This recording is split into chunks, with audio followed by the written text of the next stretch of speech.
की नजर कहां पर गई है और कहां पर ट्रेड मिल रहे हैं, ये जानने की कोशिश करेंगे। और रुचि जी, शुरुआत आपसे करना चाहेंगे, आपका ओपनिंग ट्रेड क्या होगा सर?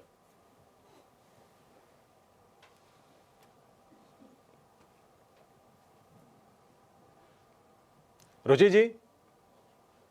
आज क्लियरली ना एनबीएफसी स्पेस में एक अच्छी आउट परफॉर्मेंस हम आते हुए देख रहे हैं। सो आई थिंक एनबीएफसी स्पेस को ही प्रेफर करना चाहिए फिलहाल तो ओपनिंग स्टॉक्स को देखते हुए।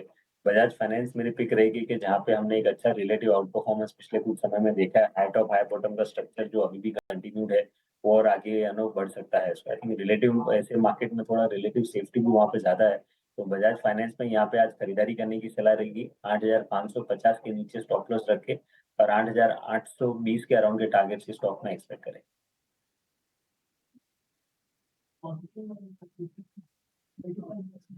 बजाज फाइनेंस पर रुचित की नजर है, 8,667 रुपए का भाव है, 2% की अच्छी तेजी पर शुरुआत की है इस शेयर ने।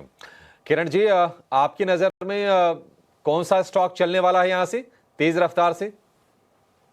तो ओवरऑल एफएमसीजी स्टॉक के अंदर आप ध्यान दे सकते हो।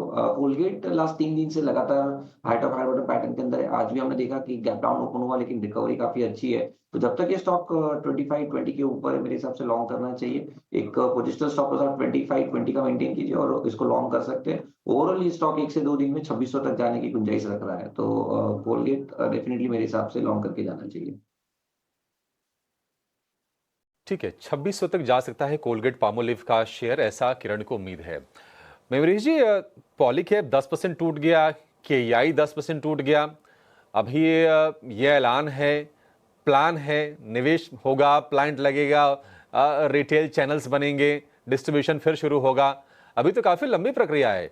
या आपको लग रहा है कि ये वाजिब है 10-10% टूट जाना इन शेयरों का?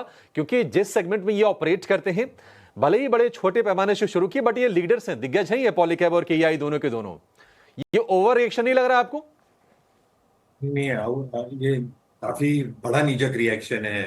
पर outside what you said Abhishek ji, I think दो चीजें बहुत इंपॉर्टेंट है। एक, आपका जो एक डीलर डिस्ट्रीब्यूशन नेटवर्क होता है, ये बहुत महत्वपूर्ण होता है। और आपकी pedigree, lot of these players have established their pedigree wires और केबल सेगमेंट में, वो पॉलीकैप हो, केईआई हो। क्योंकि यहाँ पे जो सेफ्टी मैकेनिज्म्स की जरूरत होती है वेरियस एप्लीकेशंस में, आपका जो एक ट्रैक रिकॉर्ड रहा है और आपकी जो एक ब्रांड पेडिग्री है मार्केट में, इसको रिप्लेस करना आसानी से बहुत इजी नहीं है। आप पेंट्स के लिए एक बार कर सकते हैं क्योंकि आई थिंक एक वो डिस्क्रिशनरी एक एक डिसीजन होता है आपका, और उससे कोई सिक्योरिटी का खतरा नहीं होता है। तो कहीं ना कहीं आई थिंक ये सारे सेगमेंट्स में जो ये केटर करते हैं, काफी स्ट्रिंजेंट चेक्स थ्रू गुजरना पड़ता है। Obviously I think company like UltraTech getting into this will also mean that quality standards are maintained. There is no two ways about it. But I think जो एक ब्रांड प्रेजेंस इनका है, जैसे मैं कह रहा था, जो एक एक्स्टैब्लिश्ड नेटवर्क है डीलर्स डिस्ट्रीब्यूटर्स के साथ, both B to B part B to C part में, ये कैसे चेंज हो सकता है और कितना मार्केट शेयर ऑर्गेनाइज प्लेयर्स से गेन कर सकते हैं once they enter into this space, ये सारी चीजें देखना बहुत बहुत लाजमी होगी। But at this current junction मुझे लगता है think एक रिएक्शन आया है, ये थोड़ा एग्जैजरेटेड रिएक्शन है ये सारे स्टॉक्स पे। हाँ, थोड़ा सा ज्यादा लग रहा है मुझे भी।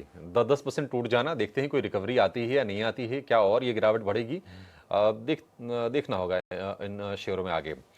हैवेल्स, पॉलीकैब, केईआई, ये तमाम शेयर आज गिरकर कारोबार कर रहे हैं। आरआर काबिल को भी देख लीजिएगा, वो भी इसी सेगमेंट की कंपनी है और उसमें किस तरह का रिएक्शन होगा। आरआर काबिल भी करीब 10% नीचे, 1,000 रुपए के आसपास ये भी आ गया है। तो ये जो भी आप नाम सुन रहे हैं ना वायर एंड केबल में, सारे के सारे शेयरों में आज गिरावट हो रही है। अल्ट्राटेक भी टूट रहा है, निवेश कर रहा है, और अभी निवेशक उसको एसेस करेंगे कि हाँ ये निवेश कितना सही है इस नए सेगमेंट में जाने का। लेकिन मयूरेश जी, आपसे अगेन एक राय लेंगे। बंधन, आरबीएल में आज तेजी है 4 से 6% की। बाकी फाइनेंशियल्स भी चल रहे हैं, Shriram finance, AU small finance bank, Chola investment, Poonawalla Fincorp, MNM financial, AB capital. मतलब अगर आप वायदा में देखेंगे तो सिर्फ वोल्टास अगर हम छोड़ दें तो बाकी सारी की सारी कंपनीज फाइनेंशियल स्पेस वाली हैं। ये क्या इतनी बड़ी राहत है कि क्रेडिट फ्लो को अचानक से सुधार देगा? और आरबीएल और बंधन पर आपसे विशेष टिप्पणी चाहेंगे, कितने कन्विंस हैं आज की तेजी से, और अगर किसी को लॉन्ग टर्म के लिए सोचना है तो क्या इन पर नजर रखें?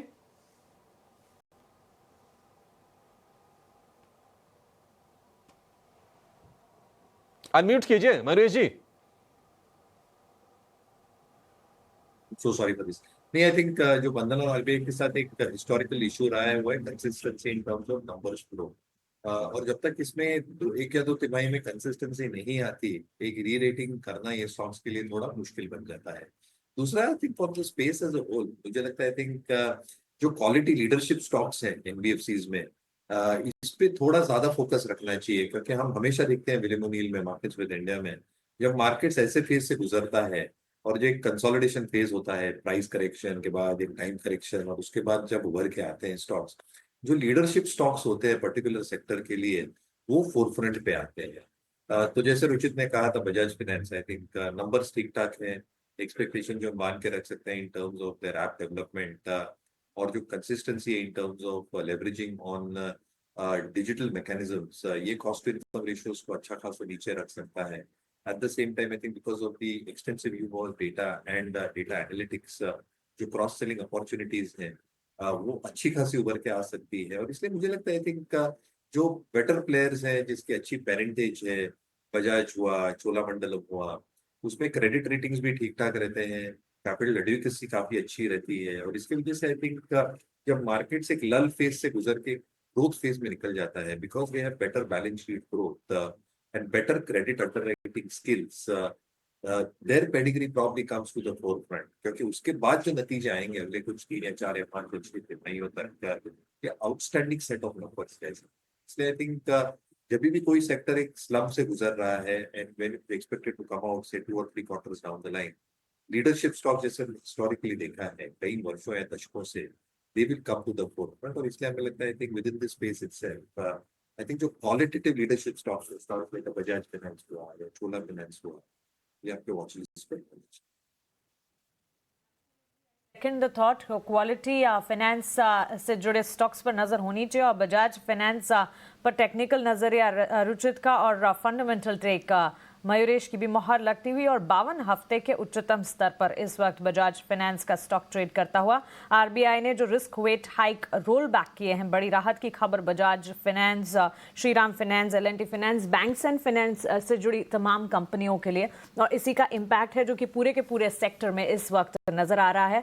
बैंक्स फाइनेंशियल्स आउट परफॉर्म करते हुए, और इस वक्त चाहे मिड कैप कैटेगरी देख लीजिए, निफ्टी नेक्स्ट, निफ्टी 500, हर कैटेगरी के लिस्ट ऑफ स्टॉक्स अगर उठाएंगे, सबसे पहले बैंक्स और फाइनेंशियल्स के स्टॉक्स हैं जो कि मेजर कंट्रीब्यूशन मार्केट में दिखा रहे हैं। तो बैंक्स एंड फाइनेंशियल से सबसे ज्यादा सपोर्ट इस वक्त मार्केट को मिल रहा है। On the flip side, wire and cable के स्टॉक्स जो है बुरी तरह पिटते हुए नजर आ रहे हैं। लेकिन इसके अलावा स्टॉक स्पेसिफिक मूव्स आज बाजार में ढेर सारे हैं, और इसी लिस्ट में एसआरएफ का काउंटर भी है, इसे भी पुल अप करना चाहिए। एसआरएफ के स्टॉक में अच्छी खासी मजबूती देखने को मिल रही है।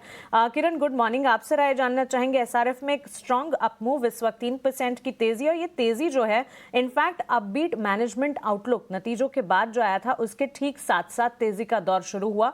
इस वक्त भी अगर आप देखेंगे, अब ब्रोकरेज के भी बुलिश स्टांस हैं। जेफरीज की बुलिश रिपोर्ट आई है एसआरएफ पर, अपने रैशनल भी इस रिपोर्ट में सुझाए हैं। टेक्निकली चार्ट्स पर ये जो 2-2.5% की तेजी दिख रही है, यहां से कितना ज्यादा मजबूती के साइंस आपको नजर आते हैं?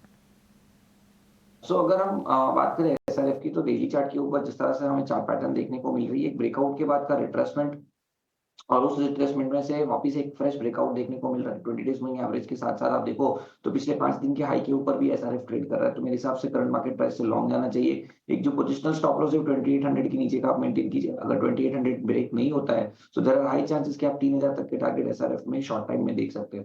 तो looks very much promising, one can definitely go long.